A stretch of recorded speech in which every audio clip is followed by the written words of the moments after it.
Chapter 1. Laying Plans. 1. Sun Tzu said, "The art of war is of vital importance to the state." 2. It is a matter of life and death, a road either to safety or to ruin. Hence it is a subject of inquiry which can on no account be neglected. 3. The art of war, then, is governed by 5 constant factors to be taken into account in one's deliberations when seeking to determine the conditions obtaining in the field. 4. These are 1. The moral law, 2. Heaven, 3. Earth, 4. The commander, 5. Method and discipline. 5 and 6. The moral law causes the people to be in complete accord with their ruler, so that they will follow him regardless of their lives, undismayed by any danger. 7. Heaven signifies night and day, cold and heat, times and seasons. 8. Earth comprises distances, great and small, danger and security, open ground and narrow passes, the chances of life and death. 9. The commander stands for the virtues of wisdom, sincerity, benevolence, courage, and strictness. 10. By method and discipline are to be understood the marshalling of the army in its proper subdivisions, the graduations of rank among the officers, the maintenance of roads by which supplies may reach the army, and the control of military expenditure. 11. These 5 heads should be familiar to every general. He who knows them will be victorious. He who knows them not will fail. 12. Therefore, in your deliberations, when seeking to determine the military conditions, let them be made the basis of a comparison in this wise. 13. 1. Which of the 2 sovereigns is imbued with the moral law? 2. Which of the 2 generals has the most ability? 3. With whom lie the advantages derived from heaven and earth? 4. On which side is discipline most rigorously enforced? 5. Which army is stronger? 6. On which side are officers and men more highly trained? 7. In which army is there the greater constancy, both in reward and punishment? 14. By means of these 7 considerations, I can forecast victory or defeat. 15. The general that hearkens to my counsel and acts upon it will conquer. Let such a one be retained in command. The general that hearkens not to my counsel, nor acts upon it, will suffer defeat. Let such a one be dismissed. 16.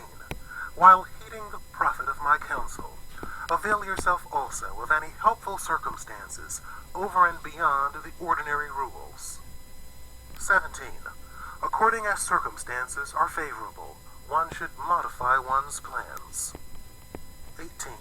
All warfare is based on deception. 19. Hence, when able to attack, we must seem unable. When using our forces, we must seem inactive. When we are near, we must make the enemy believe we are far away. When far away, we must make him believe we are near. 20. Hold out baits to entice the enemy, feign disorder, and crush him. 21. If he is secure at all points, be prepared for him. If he is in superior strength, evade him. 22. If your opponent is of choleric temper, seek to irritate him. Pretend to be weak, that he may grow arrogant. 23. If he is taking his ease, give him no rest. If his forces are united, separate them. 24. Attack him where he is unprepared. Appear where you are not expected. 25. These military devices, leading to victory, must not be divulged beforehand. 26. Now the general who wins a battle makes many calculations in his temple ere the battle is fought. The general who loses a battle makes but few calculations beforehand. Thus do many calculations lead to victory, and few calculations to defeat. How much more no calculation at all? It is by attention to this point that I can foresee who is likely to win or lose. Chapter 2. Waging War. 1. Sun Tzu said, "In the operations of war, where there are in the field 1,000 swift chariots, as many heavy chariots, and 100,000 mail-clad soldiers, with provisions enough to carry them 1,000 li, the expenditure at home and at the front, including entertainment of guests, small items such as glue and paint, and sums spent on chariots and armor, will reach the total of 1,000 ounces of silver per day. Such is the cost of raising an army of 100,000 men." 2. When you engage in actual fighting, if victory is long in coming, then men's weapons will grow dull and their ardor will be damped. If you lay siege to a town, you will exhaust your strength. 3. Again, if the campaign is protracted, the resources of the state will not be equal to the strain. 4. Now when your weapons are dulled, your ardor damped, your strength exhausted, and your treasure spent, other chieftains will spring up to take advantage of your extremity. Then no man, however wise, will be able to avert the consequences that must ensue. 5. Thus, though we have heard of stupid haste in war, cleverness has never been seen associated with long delays. 6. There is no instance of a country having benefited from prolonged warfare. 7. It is only one who is thoroughly acquainted with the evils of war that can thoroughly understand the profitable way of carrying it on. 8. The skillful soldier does not raise a second levy. Neither are his supply wagons loaded more than twice. 9. Bring war material with you from home, but forage on the enemy. Thus the army will have food enough for its needs. 10. Poverty of the state exchequer causes an army to be maintained by contributions from a distance.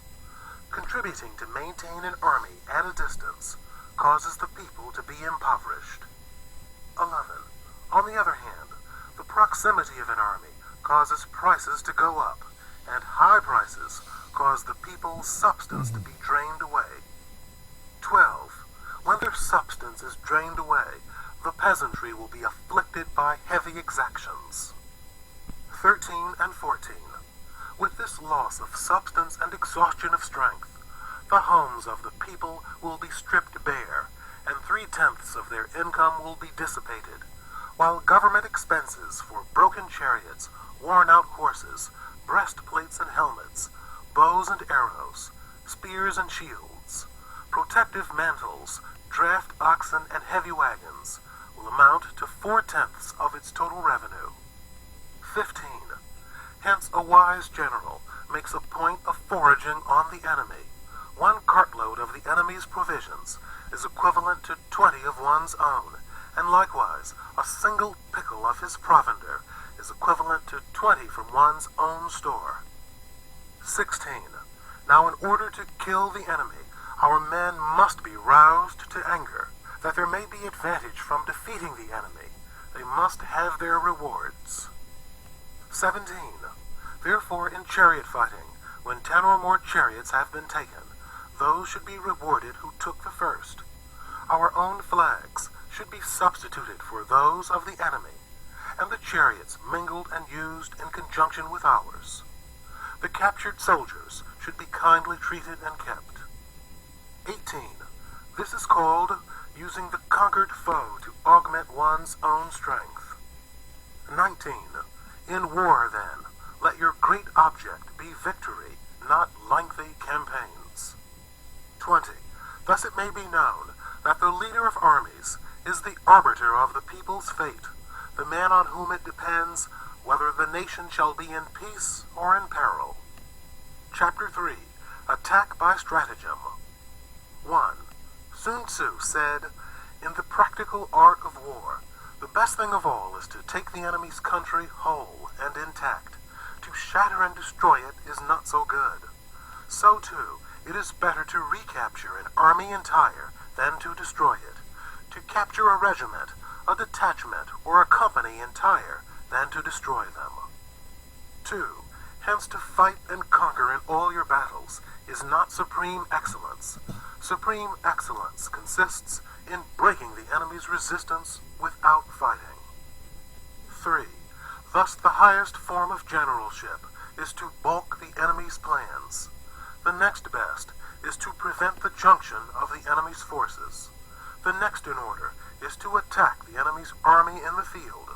And the worst policy of all is to besiege walled cities. 4. The rule is not to besiege walled cities if it can possibly be avoided. The preparation of mantlets, movable shelters, and various implements of war will take up 3 whole months, and the piling up of mounds over against the walls will take 3 months more. 5. The general, unable to control his irritation, will launch his men to the assault like swarming ants, with the result that 1/3 of his men are slain, while the town still remains untaken. Such are the disastrous effects of a siege. 6. Therefore the skillful leader subdues the enemy's troops without any fighting. He captures their cities without laying siege to them. He overthrows their kingdom without lengthy operations in the field. 7.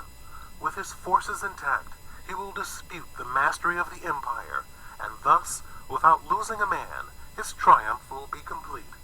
This is the method of attacking by stratagem. 8.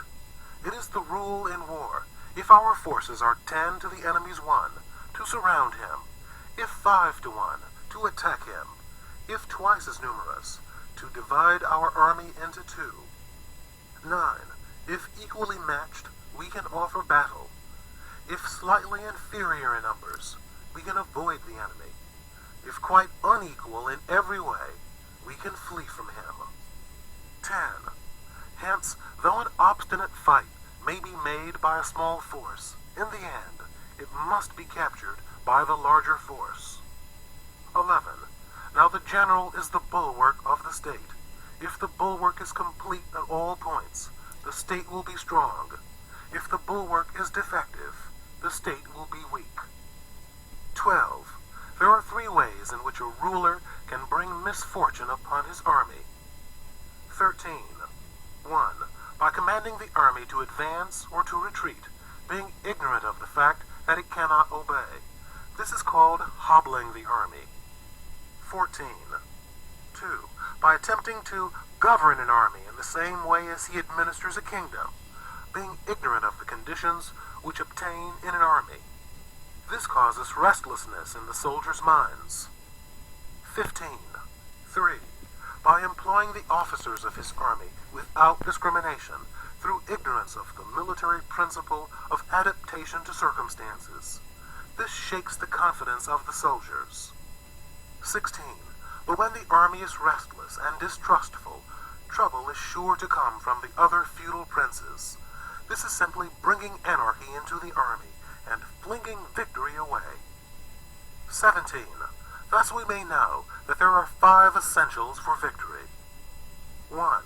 He will win who knows when to fight and when not to fight. 2. He will win who knows how to handle both superior and inferior forces. 3. He will win whose army is animated by the same spirit throughout all its ranks. 4. He will win who, prepared himself, waits to take the enemy unprepared. 5. He will win who has military capacity and is not interfered with by the sovereign. 18. Hence the saying, if you know the enemy and know yourself, you need not fear the result of 100 battles. If you know yourself, but not the enemy, for every victory gained, you will also suffer a defeat.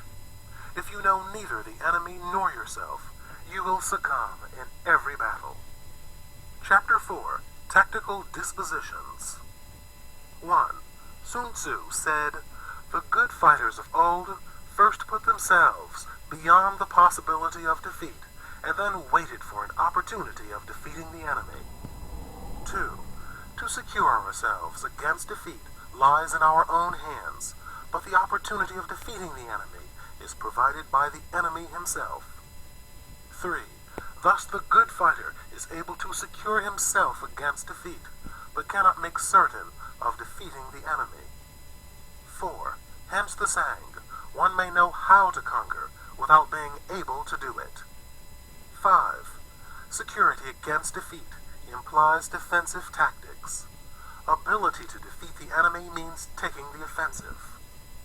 6. Standing on the defensive indicates insufficient strength. Attacking, a superabundance of strength. 7.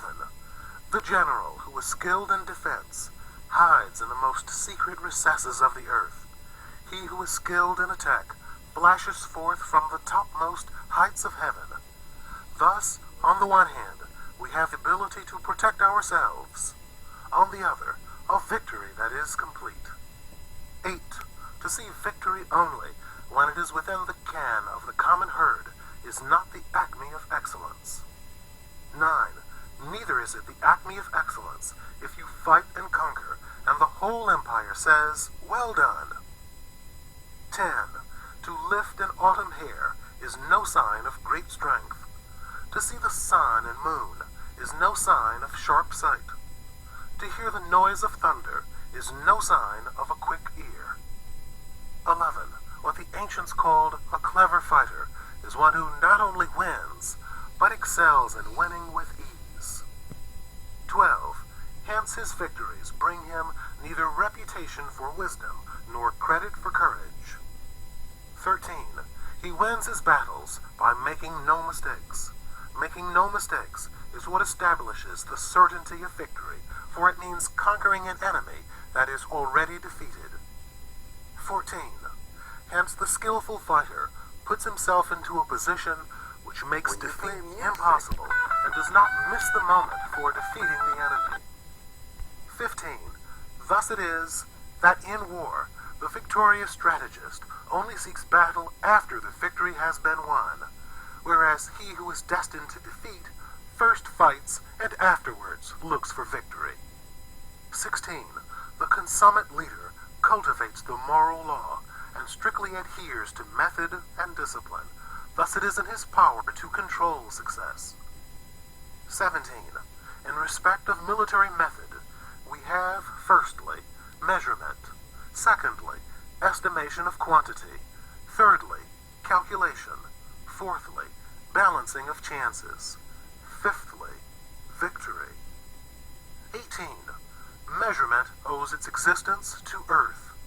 Estimation of quantity to measurement. Calculation to estimation of quantity. Balancing of chances to calculation. And victory to balancing of chances. 19. A victorious army opposed to a routed one is as a pound's weight placed in the scale against a single grain. 20. The onrush of a conquering foe is like the bursting of pent-up waters into a chasm 1,000 fathoms deep. Chapter 5. Energy. 1. Sun Tzu said, "The control of a large force is the same principle as the control of a few men. It is merely a question of dividing up their numbers." 2. Fighting with a large army under your command is nowise different from fighting with a small one. It is merely a question of instituting signs and signals. 3. To ensure that your whole host may withstand the brunt of the enemy's attack and remain unshaken, this is effected by maneuvers direct and indirect. 4. That the impact of your army may be like a grindstone dashed against an egg, this is effected by the science of weak points and strong. 5. In all fighting, the direct method may be used for joining battle, but indirect methods will be needed in order to secure victory. 6. Indirect tactics, efficiently applied, are inexhaustible as heaven and earth, unending as the flow of rivers and streams. Like the sun and moon, they end but to begin anew. Like the four seasons, they pass away to return once more. 7. There are not more than 5 musical notes, yet the combinations of these 5 give rise to more melodies than can ever be heard. 8. There are not more than 5 primary colors, blue, yellow, red, white, and black, yet in combination they produce more hues than can ever be seen. 9. There are not more than 5 cardinal tastes, sour, acrid, salt, sweet, bitter, yet combinations of them yield more flavors than can ever be tasted. 10. In battle, there are not more than 2 methods of attack, the direct and the indirect, yet these 2 in combination give rise to an endless series of maneuvers. 11. The direct and the indirect lead on to each other in turn. It is like moving in a circle. You never come to an end. Who can exhaust the possibilities of their combination? 12. The onset of troops is like the rush of a torrent, which will even roll stones along in its course. 13. The quality of decision is like the well-timed swoop of a falcon, which enables it to strike and destroy its victim. 14. Therefore the good fighter will be terrible in his onset, and prompt in his decision. 15.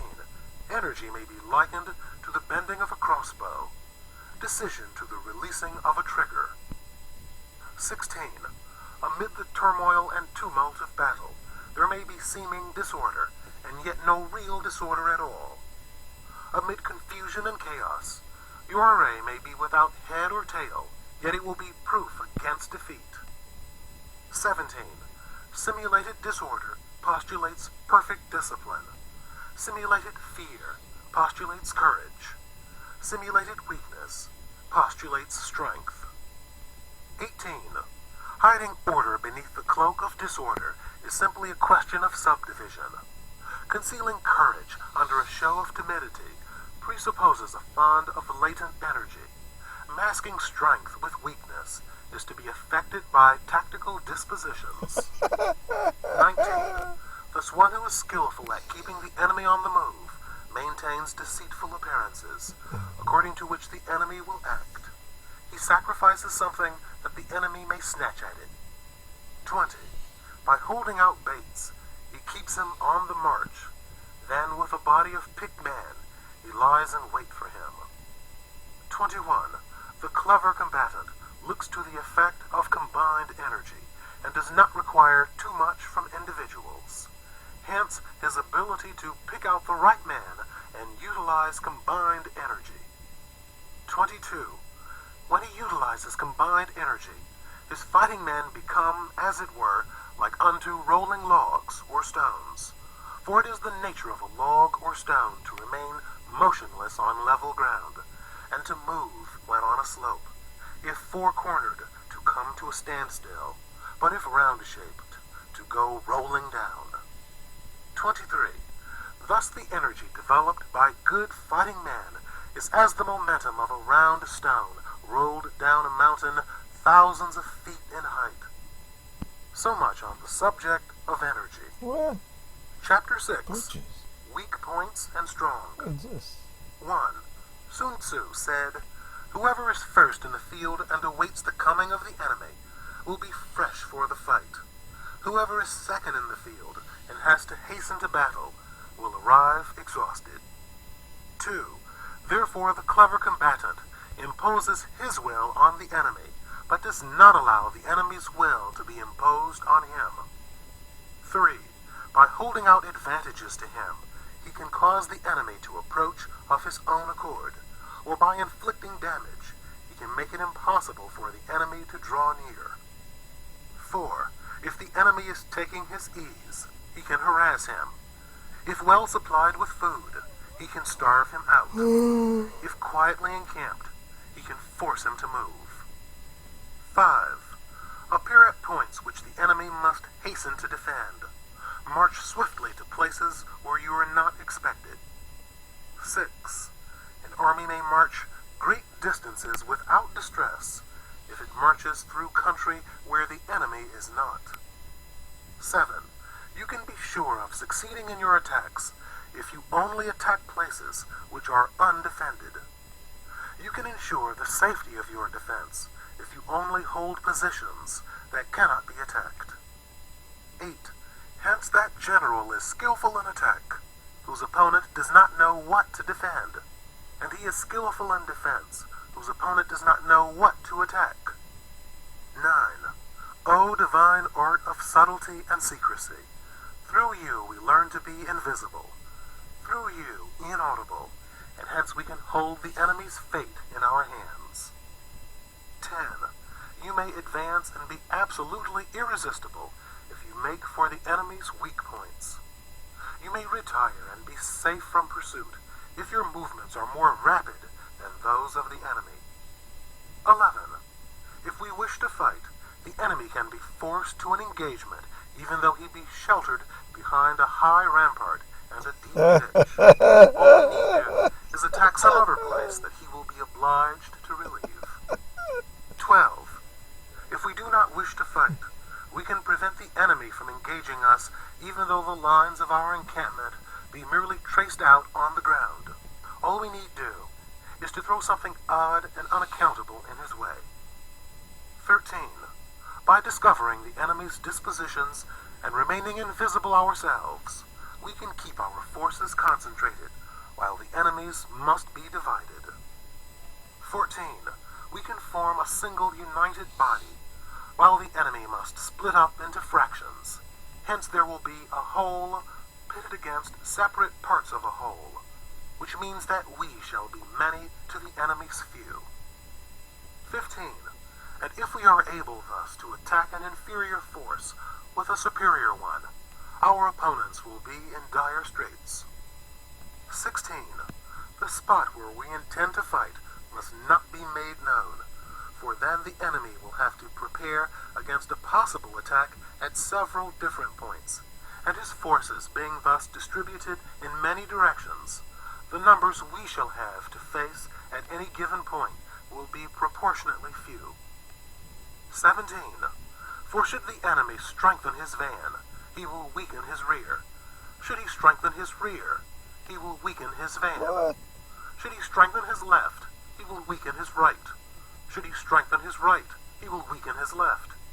If he sends reinforcements everywhere, he will everywhere be weak. 18. Numerical weakness comes from having to prepare against possible attacks. Numerical strength from compelling our adversary to make these preparations against us. 19. Knowing the place and the time of the coming battle, we may concentrate from the greatest distances in order to fight. 20.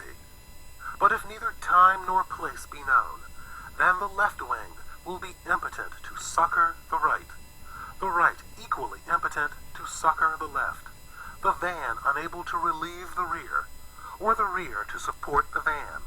How much more so if the furthest portions of the army are anything under 100 li apart, and even the nearest are separated by several li.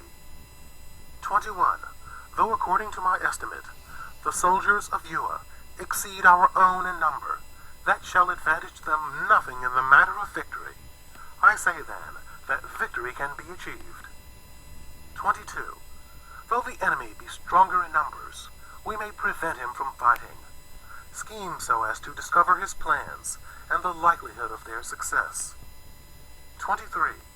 Rouse him and learn the principle of his activity or inactivity. Force him to reveal himself so as to find out his vulnerable spots. 24. Carefully compare the opposing army with your own, so that you may know where strength is superabundant and where it is deficient. 25. In making tactical dispositions, the highest pitch you can attain is to conceal them.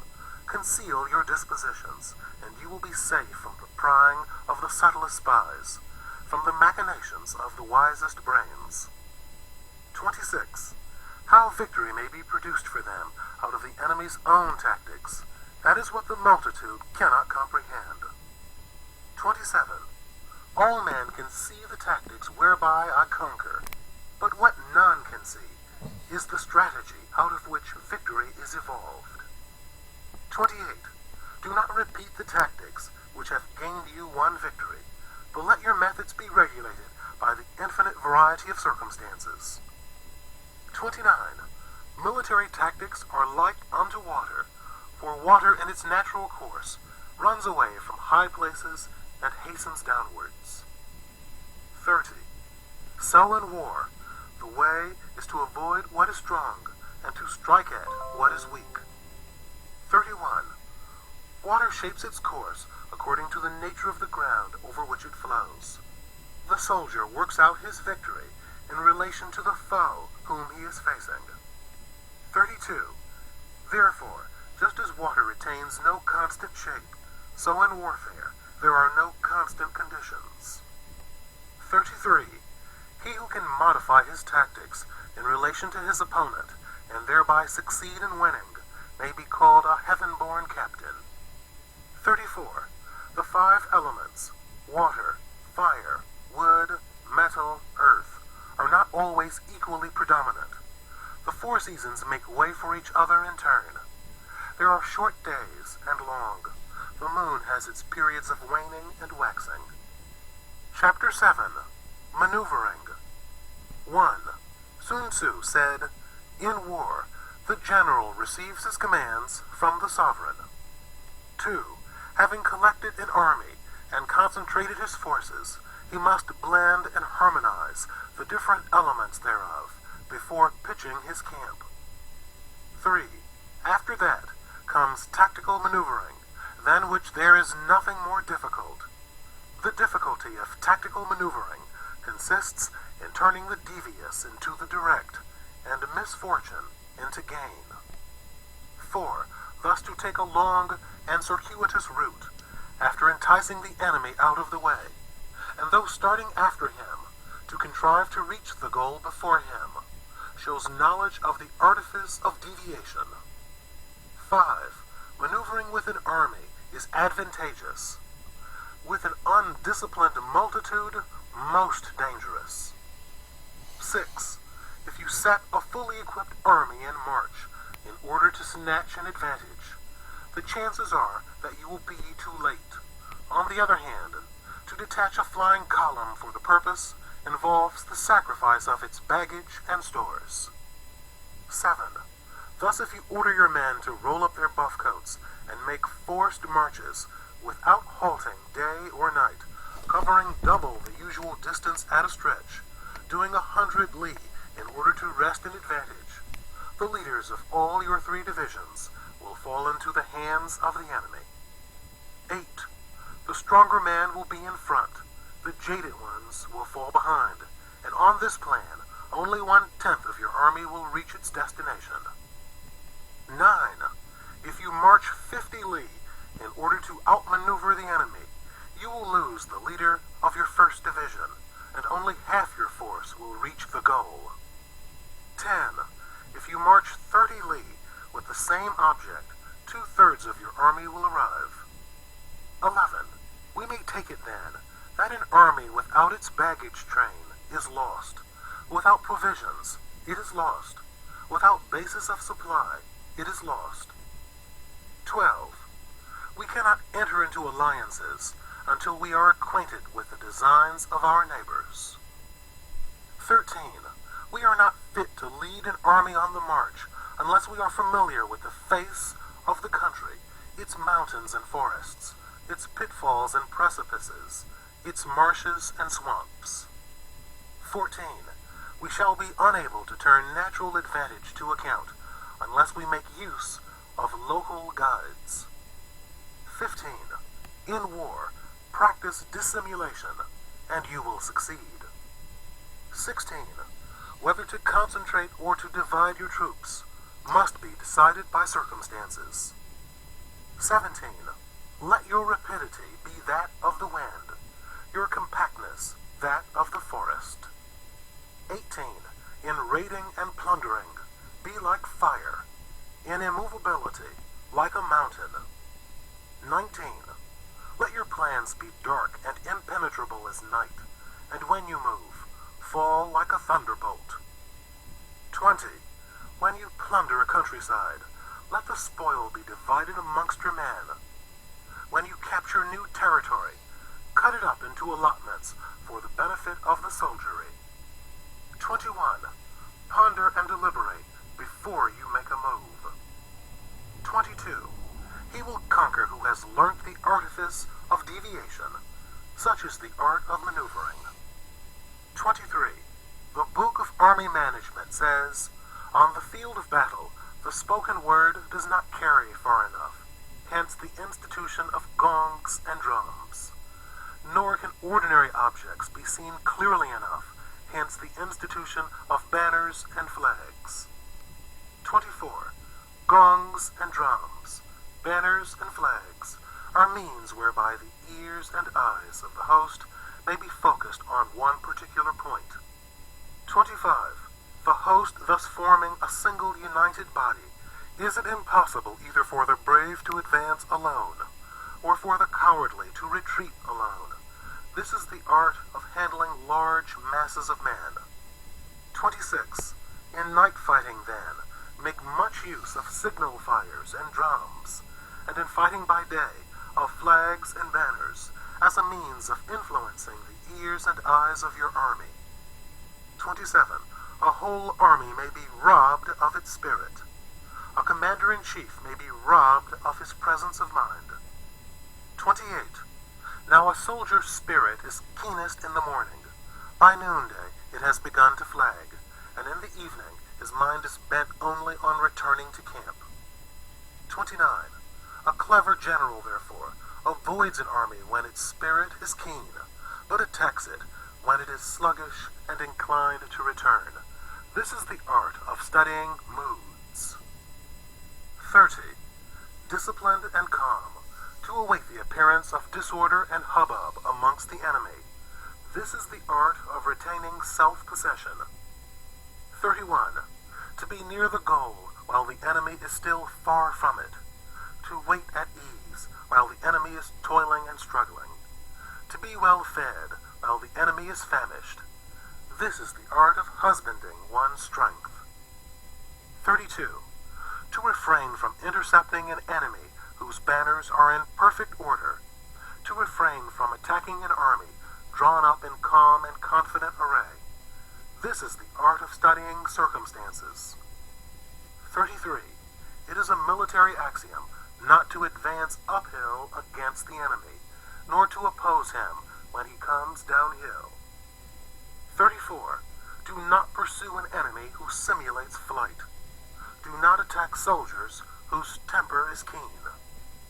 35. Do not swallow bait offered by the enemy. Do not interfere with an army that is returning home. 36. When you surround an army, leave an outlet free. Do not press a desperate foe too hard. 37. Such is the art of warfare. Chapter 8. Variation in Tactics. 1. Sun Tzu said, in war, the general receives his commands from the sovereign, collects his army, and concentrates his forces. 2. When in difficult country, do not encamp. In country where high roads intersect, join hands with your allies. Do not linger in dangerously isolated positions. In hemmed-in situations, you must resort to stratagem. In desperate position, you must fight. 3. There are roads which must not be followed. Armies which must be not attacked. Towns which must not be besieged. Positions which must not be contested. Commands of the sovereign which must not be obeyed. 4. The general who thoroughly understands the advantages that accompany variation of tactics knows how to handle his troops. 5. The general who does not understand these may be well acquainted with the configuration of the country, yet he will not be able to turn his knowledge to practical account. 6. So the student of war, who is unversed in the art of war, of varying his plans, even though he be acquainted with the 5 advantages, will fail to make the best use of his men. 7. Hence, in the wise leader's plans, considerations of advantage and of disadvantage will be blended together. 8. If our expectation of advantage be tempered in this way, we may succeed in accomplishing the essential part of our schemes. 9. If, on the other hand, in the midst of difficulties, we are always ready to seize an advantage, we may extricate ourselves from misfortune. 10. Reduce the hostile chiefs by inflicting damage on them, and make trouble for them, and keep them constantly engaged. Hold out specious allurements, and make them rush to any given point. 11. The art of war teaches us to rely not on the likelihood of the enemy's not coming, but on our own readiness to receive him, not on the chance of his not attacking, but rather on the fact that we have made our position unassailable. 12. There are 5 dangerous faults which may affect a general. 1. Recklessness, which leads to destruction. 2. Cowardice, which leads to capture. 3. A hasty temper, which can be provoked by insults. 4. A delicacy of honor, which is sensitive to shame. 5. Over-solicitude for his men, which exposes him to worry and trouble. 13. These are the 5 besetting sins of a general, ruinous to the conduct of war. 14. When an army is overthrown, and its leader slain, the cause will surely be found among these 5 dangerous faults. Let them be a subject of meditation. Chapter 9. The Army on the March. 1. Sun Tzu said, "We come now to the question of encamping the army and observing signs of the enemy. Pass quickly over mountains and keep in the neighborhood of valleys." 2. Camp in high places facing the sun.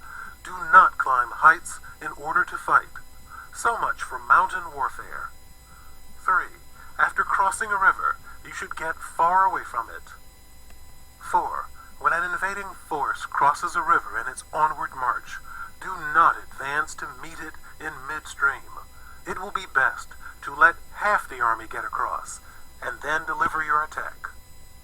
5. If you are anxious to fight, you should not go to meet the invader near a river which he has to cross. 6. Moor your craft higher up than the enemy, and facing the sun.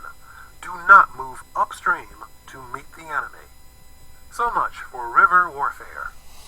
7. In crossing salt marshes, your sole concern should be to get over them quickly, without any delay. 8. If forced to fight in a salt marsh, you should have water and grass near you, and get your back to a clump of trees. So much for operations in salt marshes. 9. In dry, level country, take up an easily accessible position with rising ground to your right and on your rear, so that the danger may be in front and safety lie behind. So much for campaigning in flat country. 10.